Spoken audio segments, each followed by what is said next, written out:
This is a reading from the poem of the Man God by Maria Valtorta, Volume 2, Episode 174, The Sermon of the Mount, the Beatitudes, Part 5, Encounter with the Magdalene.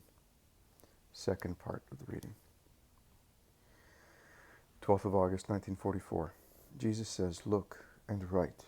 It is the gospel of mercy that I give to everybody, and in particular to those women who will recognize themselves in the sinner, and whom I invite to follow her in her redemption."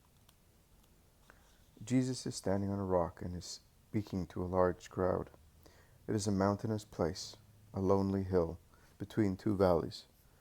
The top of the hill is shaped like a yoke, or rather like a camel's hump, so that a few yards from the top there is a natural amphitheater where voices resound clearly, as in a well-built concert hall. The hill is all in flower. It must be summer. The crops down in the plain are beginning to ripen and are getting ready to be cut. The glacier of a high mountain in the north is shining in the sun.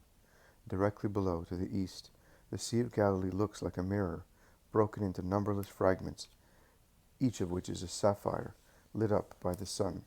Its blue-gold twinkling is dazzling, and it reflects a few fluffy clouds in a very clear sky, and the shadow of some swift sails. Beyond the lake of Gennesaret there is a vast extent of plain ground, which because of a light mist near the earth, caused perhaps by evaporation of dew, in fact it must be early morning, as the grass on the mountain still has a few dewy diamonds glittering on its stems, looks like a continuation of the lake, with an opal-like hue, veined with green. Further back there is a chain of mountains, the side of which is so bizarre as to give the impression of clouds sketched on the clear sky. Some of the people are sitting on the grass, some on large stones, some are standing. The apostolic college is not complete. I can see Peter and Andrew, John and James, and I can hear the other two being called Nathaniel and Philip.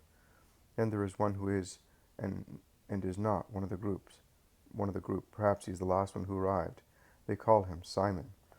The others are not there, unless they are among the crowds, and I cannot see them. The sermon has already begun. I understand that it is the Sermon of the Mount, but the Beatitudes have already been proclaimed. I would say that the sermon is drawing towards the close, because Jesus says, "Do that, and you will receive a great reward, because the Father who is in heaven is merciful to good people, and he knows how to give you 100-fold to one. So I say to you," there is much excitement amongst the people who crowd round the path leading to the tableau. The people closest to Jesus turn their heads round. Everybody's attention is distracted. Jesus stops speaking and turns his eyes in the same direction as the others. He is serious and handsome in his dark blue tunic, his arms folded on his chest, while the first rays of the sun rising above the eastern peak of the hill shine on his head. "Make room, you plebeians," shouts the angry voice of a man. "Make room for the beauty who is passing." And 4 dandies, smartly dressed, come forward. One of them is certainly Roman, because he is wearing a Roman toga. They are carrying Mary of Magdala, still a great sinner, triumphantly on their hands, crossed to form a seat. And she smiles with her beautiful mouth, throwing back her head and her golden hair, which is all plaits and curls, held by precious hairpins, and a pale gold leaf strewn with pearls, which encircles the upper part of her forehead like a diadem, from which small light curls hang down to veil her splendid eyes, made larger and more seductive by a refined makeup. The diadem appears behind her ears under the mass of plaits at the back of her snow-white, completely bare neck, and her nakedness extends much farther than her neck. Her shoulders are bare down to her shoulder blades, and her breast is even more so. Her dress is held on her shoulders by 2 little gold chains. It is completely sleeveless. Her body is covered, so to say, by a veil, the only purpose of which is to protect her skin from sunburn. The dress is of a very light fabric, and when she throws herself back out of affection against one or the other of her lovers, she seems to be doing so completely nude. I am under the impression that the Roman is the one she prefers, because she glances and smiles at him more frequently, and rests her head on his shoulder. "The desire of the goddess has been satisfied," says the Roman. "Rome has acted as a mount for the new Venus. Over there is the Apollo you wanted to see. Seduce him, therefore, but leave some crumbs of your charm also to us." Mary laughs, and with an agile, provoking movement, She jumps to the ground, showing her small feet, shod in white sandals, with golden buckles, as well as a good length of her leg.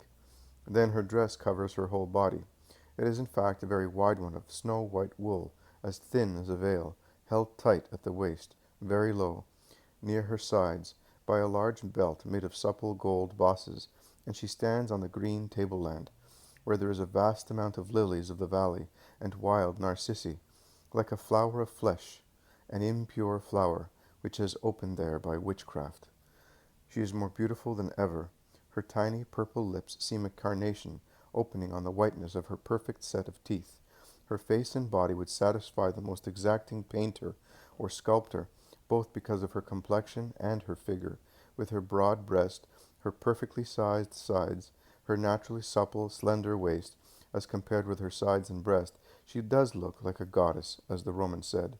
A goddess sculptured in a light pinkish marble, on the sides of which a fabric is draped, and then hangs in the front, in a mass of folds.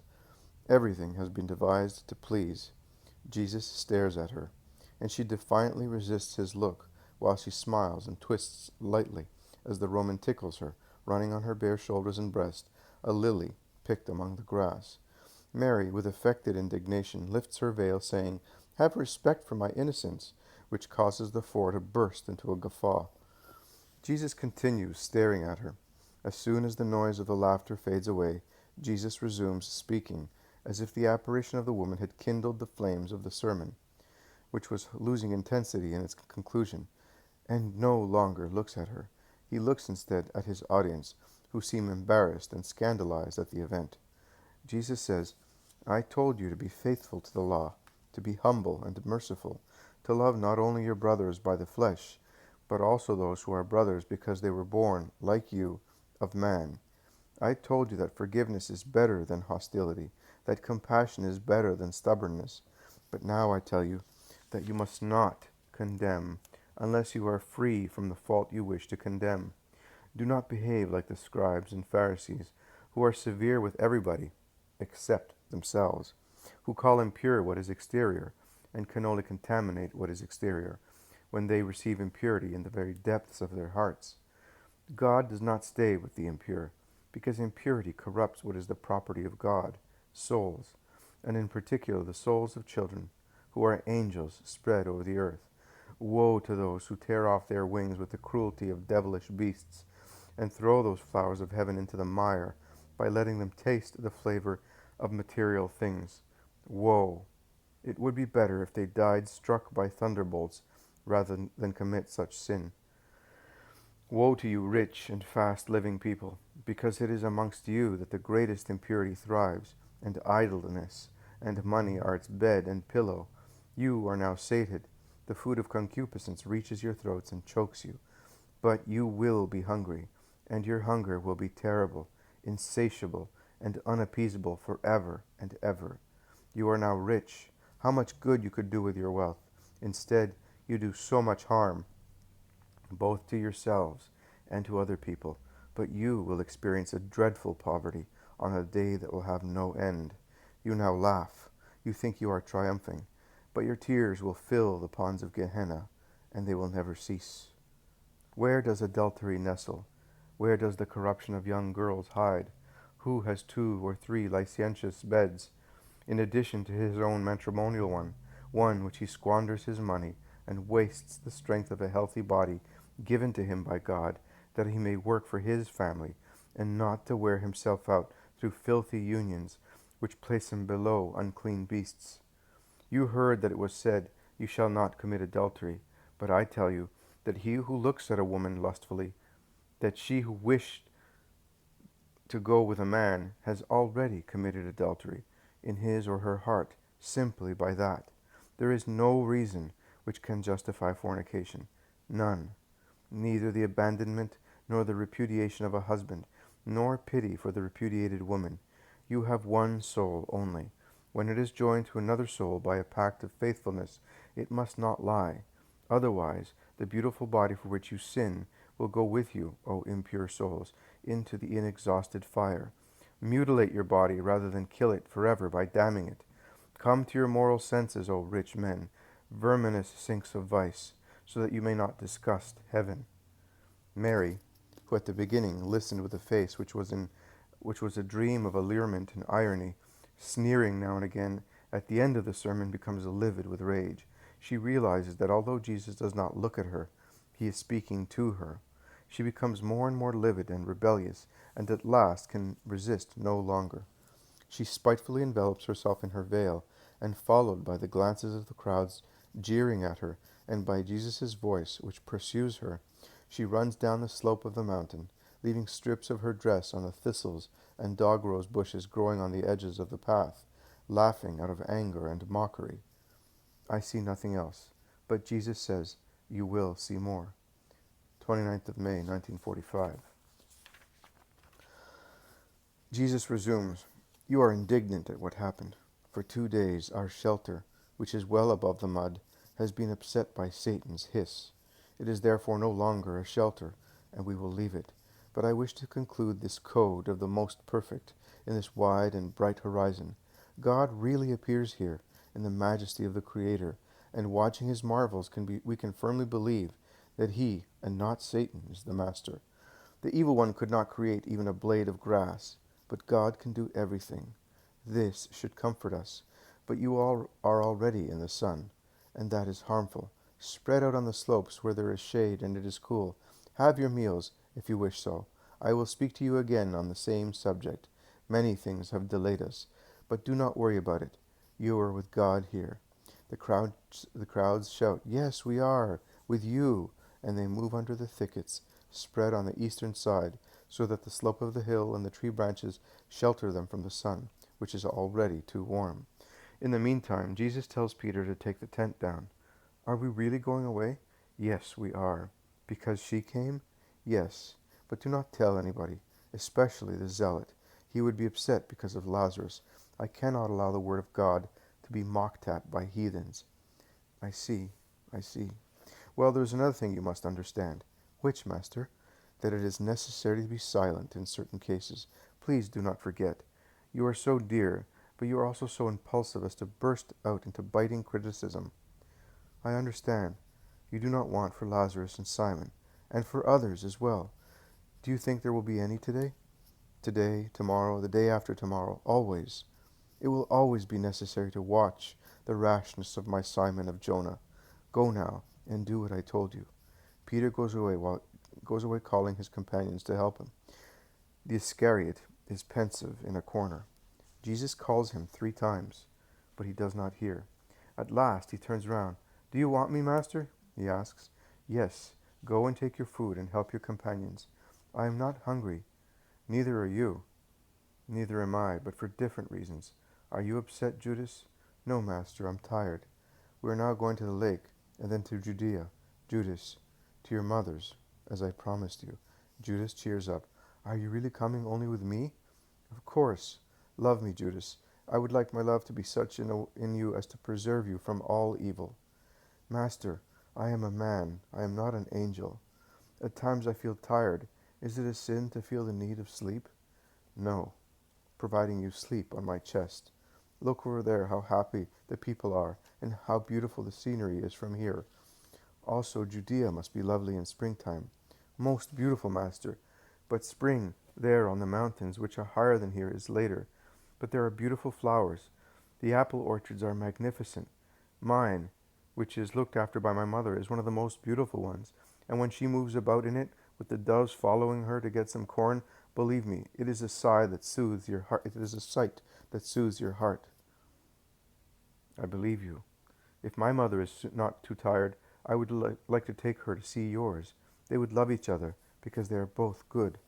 Judas, drawn by this idea, cheers up, and forgetting that he was not hungry and he was tired, runs happily to his companions, and tall as he is, he undoes the topmost knots without any trouble, and eats his bread and olives, as happy as a child. Jesus looks at him pitifully, and then goes towards the apostles. "Here's some bread, Master, and an egg.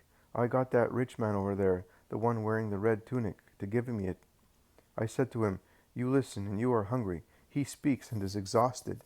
Give me one of your eggs. It will do him much more good than it would do you.'" "Peter!" No, Lord, you are as pale as a baby sucking from an empty breast, and you are becoming as thin as a fish after the mating season. Let me see to it. I do not want you to reproach I do not want to have to reproach myself. I will put it under these warm ashes of the faggots I burnt, and you will eat it. Don't you know it is, how many? Most certainly weeks that we have been feeding on bread and olives and a little milk. One could say that we are purging ourselves, and you eat less than everybody and speak for everybody. Here is the egg. Take it while it's warm. It will do you good. Jesus obeys, and seeing that Peter is eating bread only, he asks, And what about you? Where are your olives? I need them for after. I promised them. To whom? To some children. But if they are not quiet until the end, I will eat the olives and give them stones, that is, blows. Very good indeed. I will never do that. But if we don't say so, I got so many blows myself, and if they had given me all the ones I deserve for all my pranks, I should have had 10 times as many. But they do you good. I'm like this because I got them. They all laugh at the apostle's sincerity. Master, I would like to remind you that today is Friday, and that these people, I do not know whether they will be able to get food in time for tomorrow, or reach their homes, says Bartholomew. That's true. It is Friday, several of them say. It does not matter. God will provide. But we will tell them. Jesus stands up and goes to his new place in the middle of the crowd spread in the thickets. First of all, I wish to remind you that this is Friday. I say that those who are afraid they cannot reach their homes in time and are not in a position to believe that God will provide food for his children tomorrow should go away at once, so they will not be still on the road at sunset. Of all the crowds there, about 50 people get up. All the others stay where they are. Jesus smiles and begins to speak. You heard that in the old days it was said, You shall not commit adultery. Those who among you have heard me in other places know that I have spoken about that sin several times. Because, look, as far as I am concerned, it is a sin not for one person only, but for two or for three. I will make myself clear. An adulterer sins with regard to himself. He sins with regard to his accomplice, and sins causing the betrayed wife or husband to sin. They may in fact be led to despair, or to commit a crime, that with regard to the accomplished sin. But I will say more. I say, not only the accomplished sin, but the desire to accomplish it is already a sin. What is adultery? It is to crave for him who is not ours, or for her who is not ours. One begins to sin by wishing, continues by seduction, completes it by persuasion, crowns it by the deed. How does one begin? Generally with an impure glance, and that is connected with what I said before. An impure eye sees what is concealed from a pure eye. And through the eye, thirst enters the throat, hunger enters the body, and fever the blood. A carnal thirst, hunger, fever. Delirium begins. If the person looked at is honest, the delirious looker-on is left alone on tenterhooks, or will denigrate in revenge. If also the person looked at is dishonest, he will reply to the look, and the descent into sin begins. I therefore say to you, if a man looks at a woman lustfully, he has already committed adultery with her, because his thought has accomplished the deed of his desire. If your right eye should cause you to sin, tear it out and throw it away. It is better for you to be without one eye than to be thrown into the infernal darkness forever.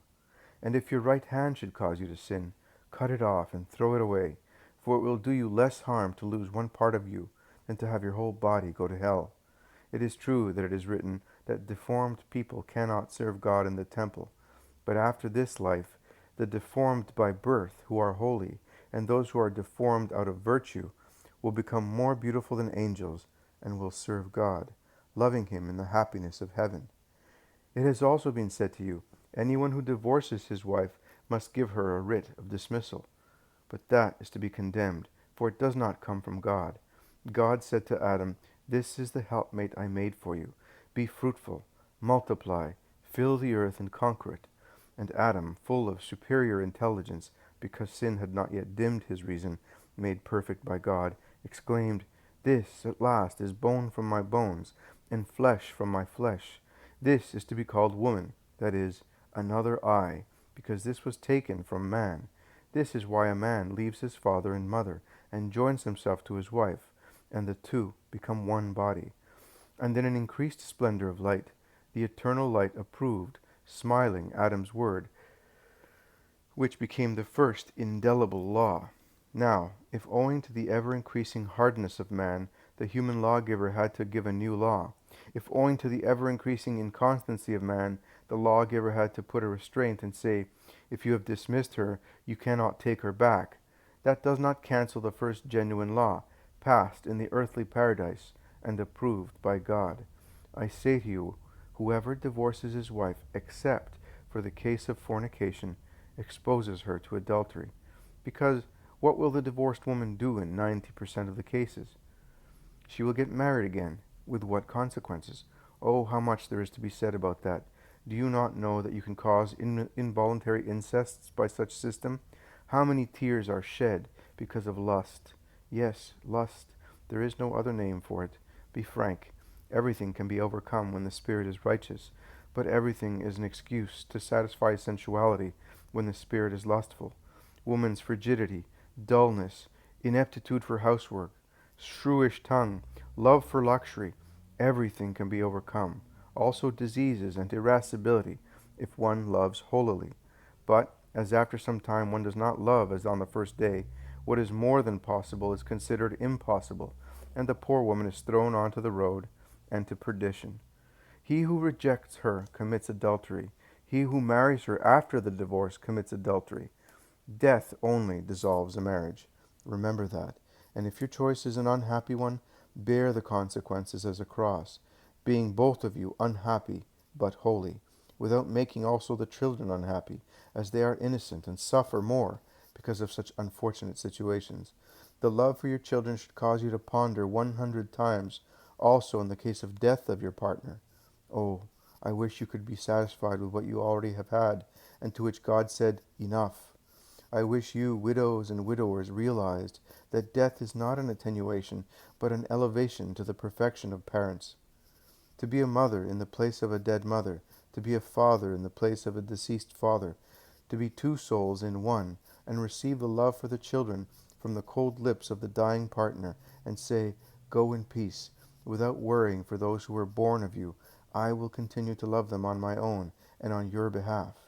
I will love them twice, and I will be their father and mother, and they will not suffer the unhappiness of orphans, neither will they feel the inborn jealousy that the children of a remarried consort experience with regard to him or her who takes the sacred place of mother or father, called by God to a new abode. My children, my sermon is drawing to its end.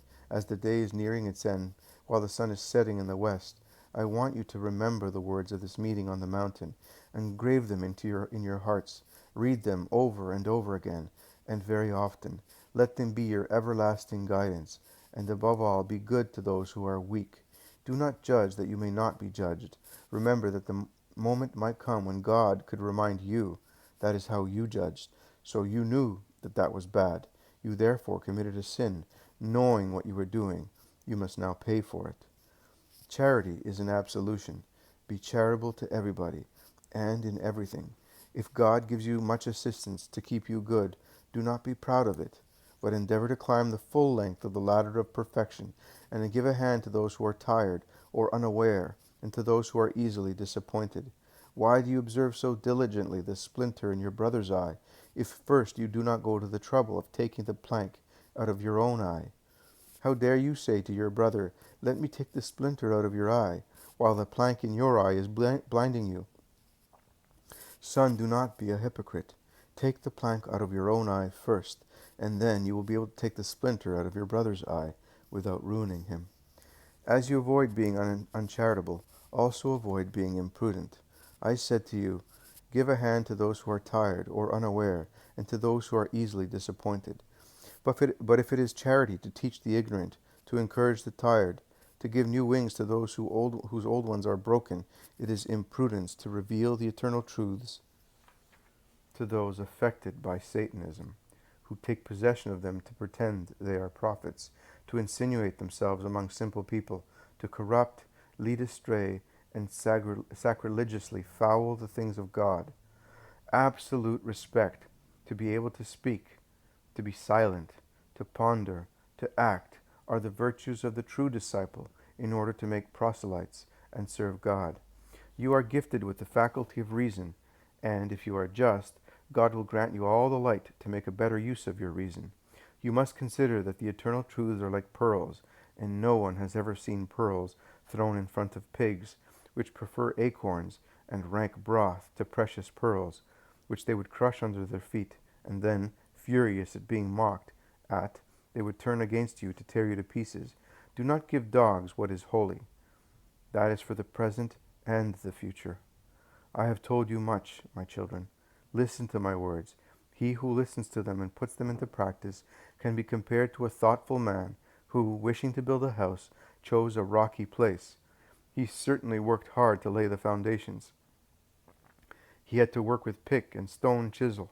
He got callous hands and broke his back, but he was able to put lime in the fissures of the rock and lay bricks one close to the other, like the wall of a fortress, and the house was as solid as a mountain. The house was exposed to the inclemency of the weather and to downpours. The rain caused the rivers to overflow their banks. The winds whistled, the waves beat it, but the house resisted everything. Such is he who has a sound faith. Instead, who listens superficially and does not strive to engrave my words in his heart, because he is aware that to do so he would have to work hard, suffer, and extirpate too many things, is like a man who out of indolence and foolishness builds his house on sand. As soon as the inclement weather comes, the house quickly built quickly collapses, and the forlorn fool contemplates the rubble of the house and the ruin of his capital. And in that case the ruin can be repaired with expenses and work.